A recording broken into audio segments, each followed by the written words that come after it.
आपसे एक चीज गुजारिश करना चाहता हूं इस माध्यम से कि हमने 70 सालों से हर पार्टी को वोट देने का काम किया, हर पार्टी ने अपना वोट लिया, हमारे वोटों का इस्तेमाल किया, मगर जब हमारी हक की बात आती है, जब हमारे देने की बारी आती है, तो उस टाइम में वो हमारे बाजू में करने का काम किए। मैं शुक्रगुजार हूं बैरिस्टर असदुद्दीन ओवैसी साहब का, जो 2016 में अपनी पार्टी को यहां लाकर नुमाइंदों को खड़ा कर मुझे नगर अध्यक्ष का टिकट दिया। मेरे साथ में सभी नगर सेवकों ने, उकील के अवाम ने खांधे को खांधा लगाकर साथ दिए। 6 नगर सेवक चुनकर आए, 1500 वोटों से मेरा पराभव हुआ, मगर मैं बिल्कुल नाराज नहीं हुआ। मैं गिरने से ज्यादा कम मेरे को खुशी इस बात की थी कि मेरी ये अवाम मुत्तहिद हो गई, एक हो गई, ये बात की खुशी मैं बहुत ज्यादा। 70 सालों से हमारे बिखरा कर रख दिया गया था। हमारे को कभी मस्जिद के नाम पर, कभी राम मंदिर के नाम पर, कभी मोमलेन जी के नाम पर, कभी मुसलमान के नाम पर हमको डरा कर एक पार्टी को वोट देने का काम किए। मैं शुक्रगुजार हूं उदगीर के उलमाओं का, जिसने 2016 में एक जयंती बताकर उदगीर की एक लीडरशिप डेवलप करने का काम किए। मैं शुक्रगुजार हूं यहाँ के बुजुर्गों और दिनों का और दलित समाज का, पिछड़े समाज का, जिन्होंने मुझे 2016 में एक जयंती से 12,000 चिल्लर वोट देने का काम किए। उसी बात को मद्देनजर रखते हुए हमने कुछ दिन राष्ट्रवादी में गए। हमारा एक मकसद था, हम जब पत्रकार परिषद लिए, वो पत्रकार परिषद में पत्रकार भाइयों ने हमको सवाल किए कि तुम राष्ट्रवादी में क्यों गए। 25 साल से जाकर उसे चौक पर थैले लगा के रख दिए थे। जब भी हम वहां से गुजरते तो हमारे पेट में चल करता था, अंदर पड़ती थी। हमारी इतनी तादाद रहने के बाद भी हम कोई महापुरुष के खिलाफ बात नहीं कर रहे। लोगों के 2-2, 3-3 चौक हो रहे, डबल चौक हो रहे, मगर हमारा जाकर उसे चौक होने नहीं दे रहे थे। हमने भी हिकमत अपनाई, हिकमत से काम लिए। हम भी चौक का काम कर हम हमारे पार्टी में वापस आने का काम किए। मैं जाते समय बोला था कि मेरी हिकमत अमली को समझो। कुछ राजकारण में अगर करना है, कुछ पाना है, तो उसको हिकमत अमली करना बहुत जरूरी है। हमको बोला राष्ट्रवादी वाले ने धोखा दिए बोलकर। हम राष्ट्रवादी वालों से और कांग्रेस वालों से कहना चाहते हैं, आप 70 साल से हमको धोखा दिया, हम 2 महीने दिए तो क्या तुम्हारे बाप का भी गया? हम 70 सालों से धोखा खा रहे हैं आपको वोट देते हुए। हमारे बाबरी मस्जिद को गिराया गया। हमारी बाबरी मस्जिद गिरे जब किसकी सरकार थी? यही कांग्रेस की सरकार थी। हमने राष्ट्रवादी को वोट दिया। ये मैं पूछना चाहता हूं संजय वंशोड़े साहब, जब ने हम तुमको सेकुलर बनकर वोट दिया और तुम में हम परसों भाषण करते हैं कि नरेंद्र मोदी 500 साल के हमारे अरमान पूरी किए मंदिर बनाकर बोल को मोदी का भाषण करते। अगर तुम्हारे में दम था तो तुम भाजपा से आके बताओ, तुम्हारी डिपॉजिट अगर जब्त नहीं करी उगली वाली तो मेरा नाम। तुमने हमारे सेकुलर का चोला पहनकर धोखा दिया है और आज एक हिकमत खेल रहे हैं। आप भाजपा से हाथ में हाथ मिलाकर मुसलमान वार्डों में मुसलमानों की नुमाइंदगी देके, घड़ी का टिकट देके हमारे वोटों को डिवाइड करने की कोशिश चालू है। घड़ी को वोट देने से बेहतर भाजपा को वोट देना, घड़ी को वोट देना, मगर भाजपा को वोट देना बरोबर है। ध्यान रखो, उनकी हिकमत चल रही है। उधर ऊपर के वार्डों में फूल रहेगा, नीचे के वार्ड में घड़ी रहेंगी और चुनको आने के बाद दोनों में एक होने का ये प्लानिंग रच गया वाला है।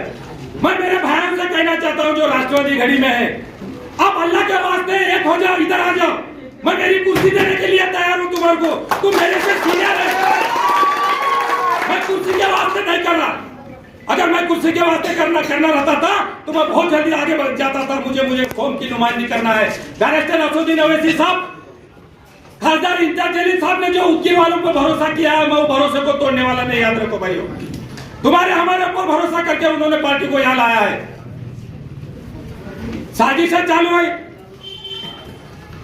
परसों वंशोड़े साहब से मैं ये पूछना चाहता हूं, तुम्हारे पार्टी का नुमाइंदा है संग्राम जब तक खुले आप मुसलमानों को लांडे कर रहा है, तुम्हारे को उसकी तकलीफ नहीं हो रही?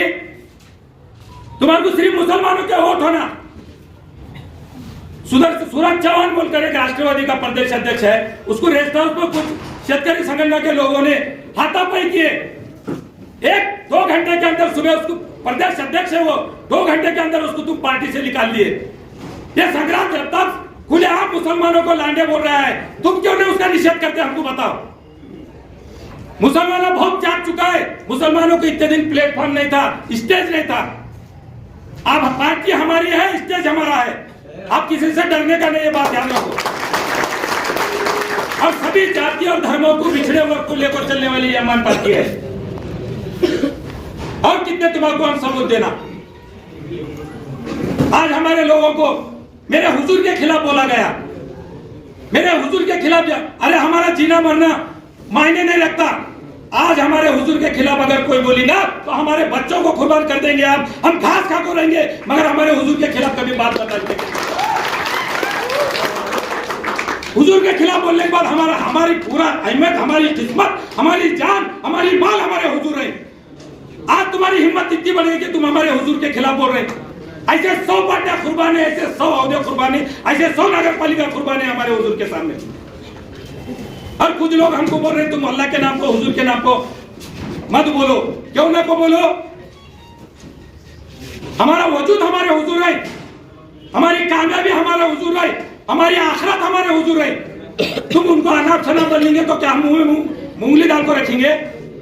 हम जरूर बोलेंगे, अगर टाइम आया तो तुम्हारे स्टेज पे आके बोलेंगे। याद रखो, तुम हमारे को डराने की कोशिश बिल्कुल मत करो। और मैं सुन रहा हूँ 4-8 दिन से कुछ एक दो लोगों को बुला कर डराने की कोशिश कर रहे। मेरे भाइयों याद रखो, पैदा होने से पहले अपनी मौत बरकरार है। जो अपना ईमान पक्का है, जो अल्लाह के ऊपर अकीदा रखता है, वो कभी मौत से और किसके धमकी से डरता नहीं। ये बात याद रखो। और मैं बोल रहा हूँ उस गिर के कुछ लीडरों को, अगर तुम में दम है तो क्या बोलना है हमारे को आके बोलो। अगर हमारे कार्यकर्ताओं को, अगर हमारे वोटर्स को डराने की अगर कोशिश करेंगे तो तुम जिस तरीके से आएंगे हम उस तरीके से तुम्हारे को जवाब देंगे। ये आर पार की लड़ाई है। 30-40 साल से हम तुम्हारे को भरोसा करके वोट दिया है।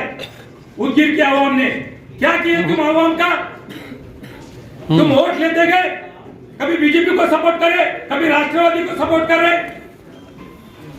तुम्हारा मकसद सिर्फ इलेक्शन लड़ना, घर में बैठना। अवाम का काम आया। पहलू खान का मोब लंचिंग हुआ, CAA पर की बात है, कौन आवाज उठाया? कांग्रेस वाला आवाज उठाया या राष्ट्रवादी वाला आवाज उठाया? मेरे कायद बैरिस्टर असदुद्दीन ओवैसी साहब अगर पार्लियामेंट में आवाज नहीं उठाते थे, तुम्हारे हमारे को CAA क्या है, वक्फ क्या है, ये कुछ मालूम नहीं रहता था।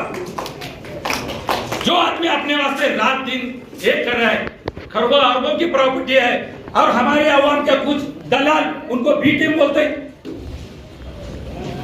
तुम्हारी नुमाइंदगी, तुम्हारी लीडरशिप को डेवलप करने के लिए हम लोग रात दिन इतनी मेहनत कर रहे हैं कि मेरे मुसलमान भाइयों की कुछ लीडरशिप होना। अरे इतनी हुकूमत बढ़ गई, इतना आज डंके की चोट पर कहने वाली हमारी एक ही पार्टी है, जो MIM पार्टी है, ऑल इंडिया मजलिस इत्तेहादुल मुस्लिमीन है। आप सब लोग इस नगर पालिका में किसी के बहकाव में नहीं आते हुए, बहुत लोग आएंगे, बहुत बोलेंगे। जिस तरह 2016 में उदगिर के अवाम ने एक जैती बताकर MIM पार्टी को और उनके मित्र पक्ष को साथ देने का काम किया, उसी तरह आप सब दोनों एक जैसी रखकर अपनी ताकत बताइए, अपनी लीडरशिप को डेवलप कीजिए। जब तक अपना लीडर नहीं रहता, जब तक अपनी पार्टी नहीं रहती, कोई अपने को बोलने इतना हिजाब का प्रकरण आया, कोई पार्टी वाला कांग्रेस राष्ट्रवादी वाला बोलने नहीं दिया। एक ही पार्टी है जो अपने को हक से बोलने देती, दूसरी पार्टी कोई बोलने नहीं देती। वक्फ बोर्ड का बिल आया था तो कांग्रेस का लीडर, अल्लाह उनको जन्नत नसीब करो, उन्होंने एक महीना मरने से पहले बोलकर मैं भारत देश के मुसलमानों से माफी मांगना चाहता हूँ कि वक्फ बोर्ड का जब बिल आया, वक्फ बोर्ड के बिल में मेरे मस्जिद को, मेरे ईदगाहों को, मेरे कब्रिस्तान को, मेरे खानगाहों को, मेरे आशूर खानों को ये छीन लेने का बिल है। मगर मैं जाकर बोलने वाला था, मगर मुझे मेरे पार्टी ने, कांग्रेस पार्टी ने मेरे को परमिशन नहीं दिया। उन्होंने मरने से 1-1.5 महीना पहले हिंदुस्तान के पूरे दुनिया के मुसलमानों से माफी मांगे और उन्होंने अल्लाह को प्यारे हो गए। तो ये कांग्रेस पार्टी है, ये राष्ट्रवादी है। तुम अपने जमात को मजबूत करो, अपने पार्टी को मजबूत करो, अपने लीडरशिप को मजबूत करो। इतना ही मैं आपसे कहना चाहता हूँ। आप सब मुस्तैद रहो, एक जगह रहो। बहुत कुछ तुमको लालच देंगे, कुछ भी करेंगे, कुछ भी लालच में पड़ने का नहीं। जो आए वालों को हूँ बोलो, मगर आपकी लड़ाई, इस बार की लड़ाई हमारे हुजूर को नीचा दिखाने वालों को शक्ल देने की लड़ाई है। जो हमारे पैगंबर के नाम से गलत शब्द जो बोल रहे हैं, और वो पार्टी जो उनके वही रामगिरी महाराज जो हमारे पैगंबर को अनब शनब बका, और यहाँ के उप मुख्यमंत्री और ये तीनों पार्टियों ने मिलकर रामगिरी महाराज के बाल को भी धक्काऊंगा, तो हम वो बोलते हैं तुम मुसलमानों को इतना तकलीफ देना चाह रहे हैं, और आज शराफत का चोला पहनकर वो तुम्हारे पास आएंगे, कुछ लोगों को भी लाएंगे, गुमराह करेंगे। आप किसी के बातों में नहीं आते हुए मजलिस को और उनके मित्र पक्ष को साथ दीजिए। इस बारी में नगर पालिका में एमआईएम का झंडा लगा दिया, और हमारे उम्मीदवारों को, नुमाइंदों को ज्यादा से ज्यादा वोटों से अंतर दीजिए। आप एक ही घोषणा करना चाहता हूँ, तेरा मेरा रिश्ता क्या, मेरा रिश्ता क्या, तकबीर, तकबीर। शुक्रिया आप सब आए, पत्रकार आए, मैं सभी का शुक्रिया अदा करते हुए मैं मेरी जगह लेता हूँ। अल्लाह हाफिज।